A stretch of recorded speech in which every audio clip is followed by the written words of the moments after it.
the New York Times, it's The Headlines. I'm Tracy Mumford. Today's Wednesday, March 12th. Here's what we're covering.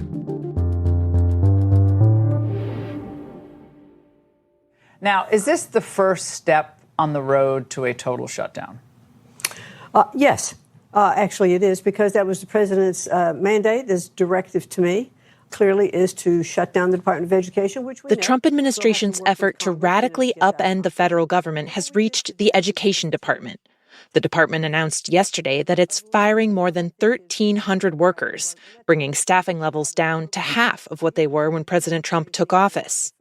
And in an interview on Fox News, Trump's new Secretary of Education, Linda McMahon, said a total elimination of the agency is in the works. Better education is closest to the kids, with parents, with local superintendents, with local school boards. McMahon said state and local governments should be the ones overseeing the education system instead. Despite the gutting, McMahon said several functions of the department will continue in some form, including managing federal student loans, tracking student achievement, and distributing funds for special needs students. But the president of the country's largest teachers union warned the cuts will raise the costs of higher education and that, quote, the real victims will be our most vulnerable students. Some of the steepest cuts to the department have hit its Office of Civil Rights.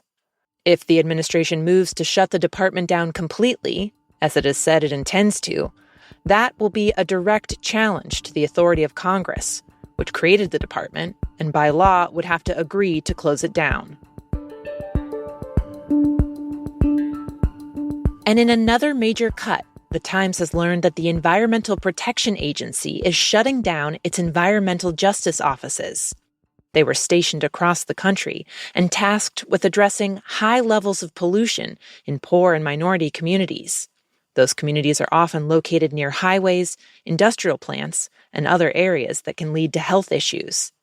An EPA spokeswoman said closing the offices will save money and that it's part of Trump's push to roll back DEI initiatives.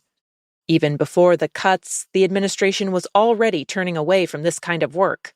Last week, it dropped a federal lawsuit against a chemical plant in Louisiana. The suit had claimed the plant was driving up cancer rates among Black residents who live nearby.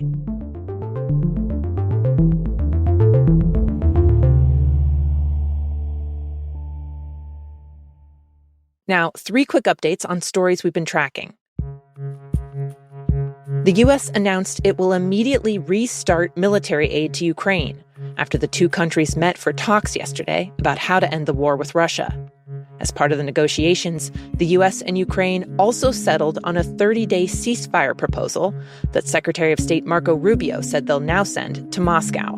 And we hope that they'll say yes to peace. The ball's now in their court, and we hope the Russians will reciprocate. In Washington, on this vote, the yeas are 217, the nays are 213. House Republicans narrowly passed their stopgap funding measure to head off a government shutdown. The bill's now headed to the Senate for what will likely be another close vote. If it passes, it will keep the government funded until September 30th. If not, a shutdown will begin Friday at midnight. And on the trade front, President Trump's new 25% tariffs on foreign steel and aluminum went into effect this morning. Trump put similar tariffs in place during his first term, and my colleague Peter Evis says that U.S. steel and aluminum companies are glad to have them back. They say that they will give them protection from cheap imports that are being, in their view, dumped in the United States at below market prices. And they will be able to invest more in their plants and hire more people. This happened to some extent during the first Trump administration, but it remains to be seen whether it will happen again. When it comes to consumers, trade groups are warning that the tariffs on metals could lead to higher prices on cars, tools, canned goods, and other products.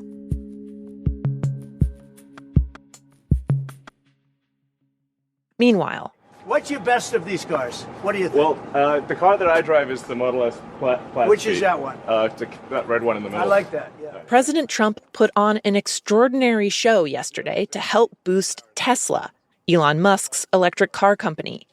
In what was part press conference, part sales pitch, Trump showed off 5 Tesla models parked in the White House's driveway. He's built this great company, and he shouldn't be penalized because he's a patriot. He's an incredible patriot.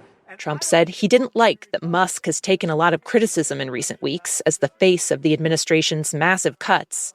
Tesla and its vehicles have become a target. There's been vandalism at dealerships and slumping sales.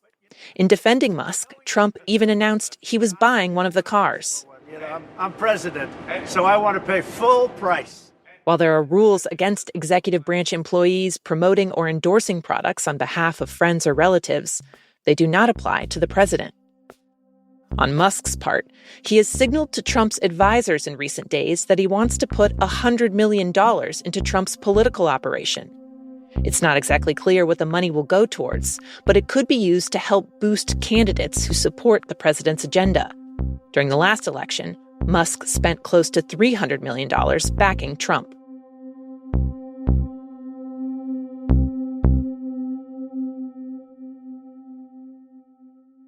And finally,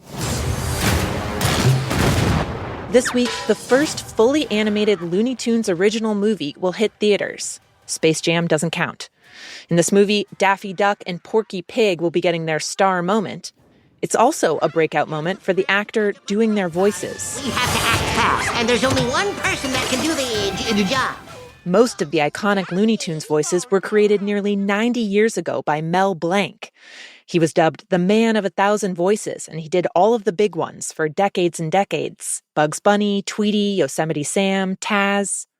But the time sat down with the performer who is taking up the mantle, Eric Bauza. Listen, Buster. Don't listen to that other guy. Listen to me. I know what I'm talking about. Bauza voices Daffy and Porky in the new movie called The Day the Earth Blew Up. He got into the film industry first as an animator, but said he's done funny voices ever since he was a kid.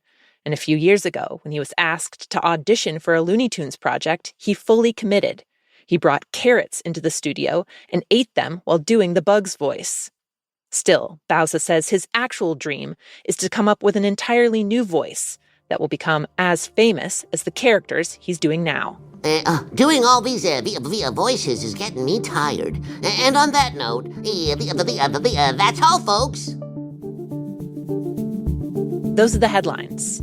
Today on The Daily, a look at the epicenter of the measles outbreak in West Texas. That's next in the New York Times audio app, or you can listen wherever you get your podcasts.